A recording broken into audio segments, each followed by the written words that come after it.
Well, hello, educator friends. Ross here, your host of the School Life series. And I am so excited that you joined us today on this next episode in the School Life series. And this summer, it's all about PD for you. PD your way, PD however you like it, whenever you like it. That's what summer is all about for the educator. So we are embracing this time for you. And we are bringing you just some hot topics, topics that we feel like you need to hear, whether you're a teacher, administrator, a coach, you name it, whatever your role is in education. This episode is for you. We are working with the schedules of educators who are going to be coming on to join us throughout the season. Of course, this time of year, everyone's on vacations and all of those things. That's why we're doing this season. So we are linking up everybody's schedules. Until then, you get me again. And so you know that I love pouring into educators, whether it's at a conference, working with the school district, you name it. If I have the opportunity to pour into educators, it's going to fill my bucket. So that's what we're going to do today.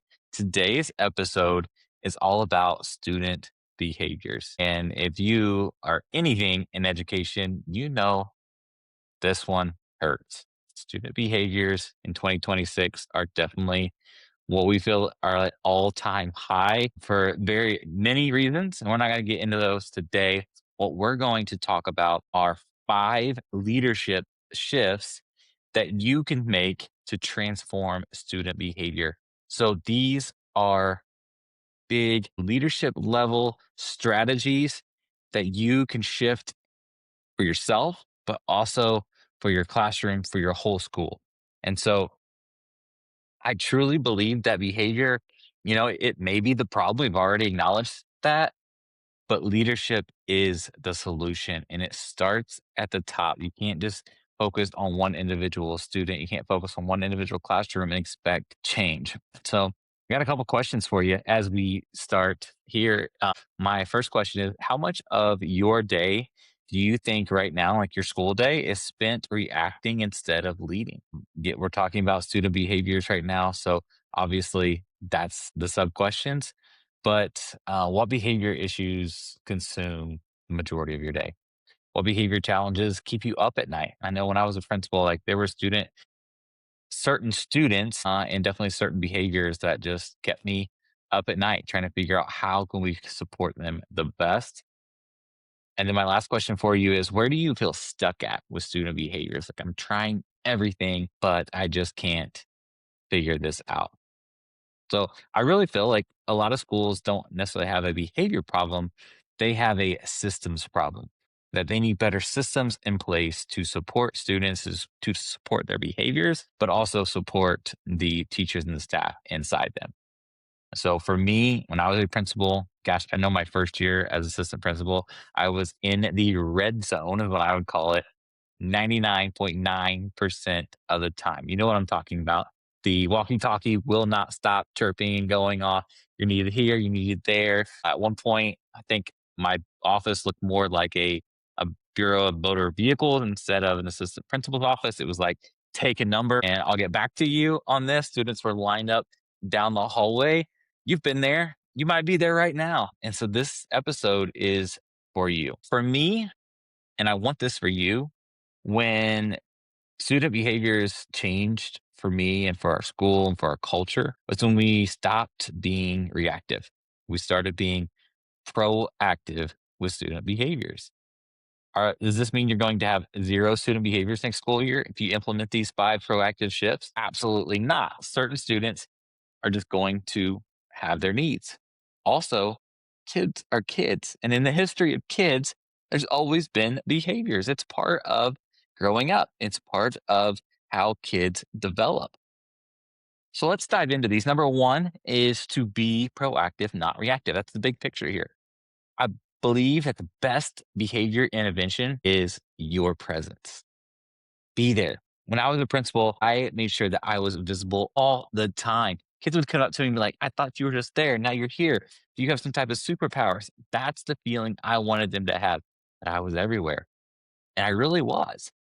But in reality, I wasn't doing that just to say hi and wave at them. I was doing that to build relationships, to prevent fires from happening, being proactive, building trust with our staff and our colleagues, building trust with problematic students. That is visible learning. And so think about this, draw a map in your head right now. Where do you spend your time? Draw a map of your school and then ask yourself, where do I spend my time, the most of my time on that map? Your office, maybe the hallway outside your office, and at the front doors. Maybe that's it. For me, it wasn't my office. It wasn't the hallways outside my office. It was the cafeteria. It was the back dismissal and arrival spot where the buses came in because I knew that we were a very high poverty school and majority of our students rode school buses. And I wanted to be there every single day to greet kids and to build relationships with them at the buses.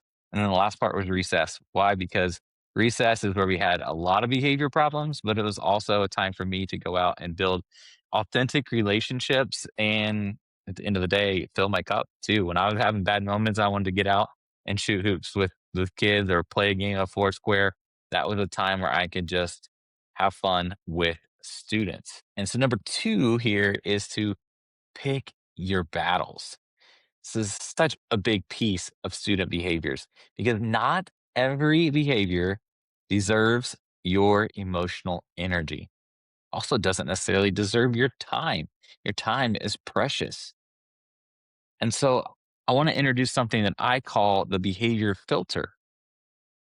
And so as a student behavior comes to you, I want you to ask yourself four different questions through this filter. One, is it unsafe?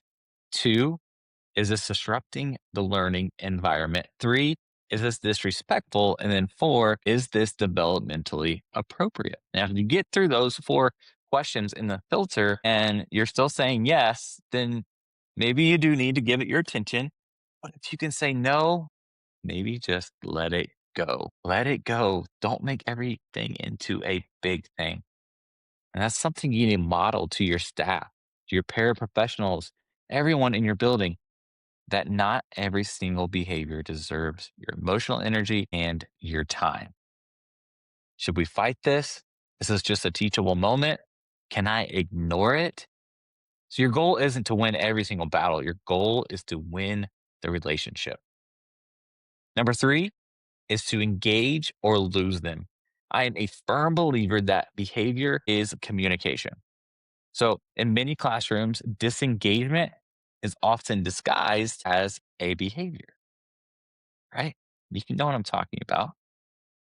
So, if you have a teacher that's struggling with behaviors, spend some time in their classroom and supporting them in student engagement. I'm not talking about room transformations and all these big, elaborate things, just minimal student engagement, ways that we can engage our students and keep them active because you know this, but attention spans are like this nowadays.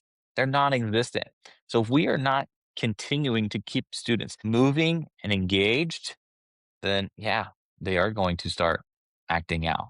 Because I say this all the time to educators, we can't teach Wi Fi students, the ones that are sitting in the seats in 2026, with landline strategies. Think about this. So many of our teachers are still using strategies from 1990s and the 1980s, and they're not getting results, or they're wondering why students are bouncing off the walls and throwing desks across the classroom.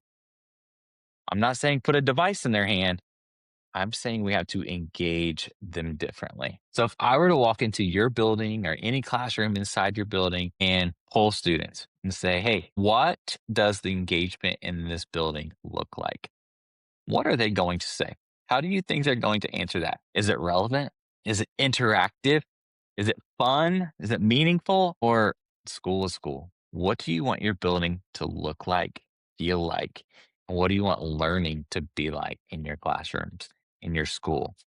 So, the engagement formula that I've come up with that I believe in is student voice, student choice, and student connection.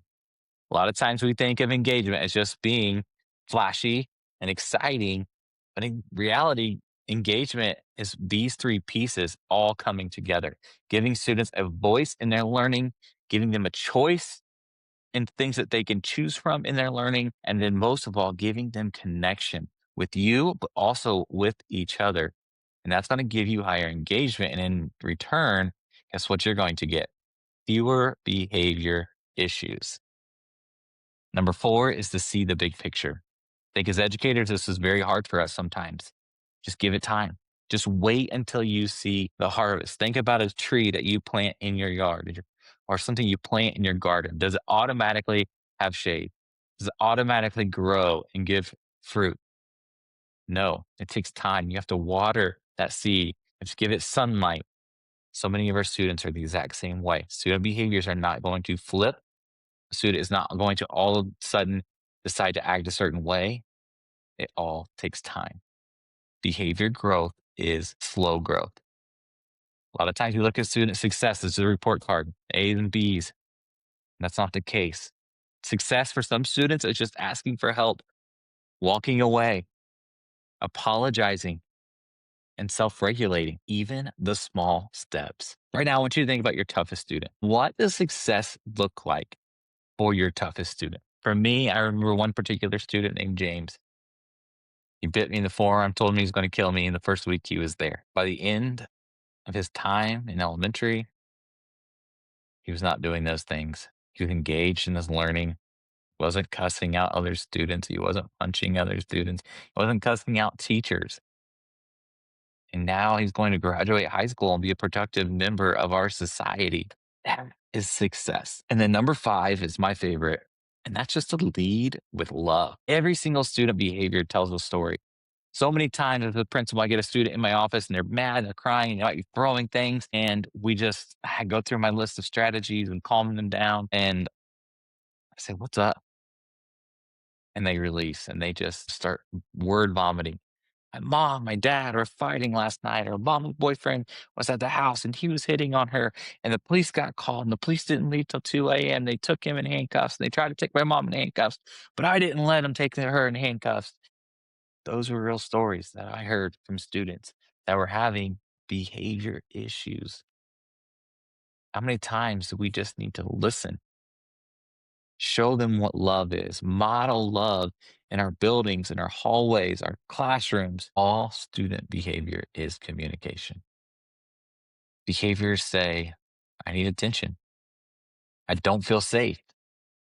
I just don't think I belong here. Or I'm hurting.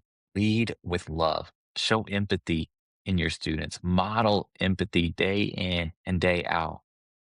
And don't be afraid to ask the questions.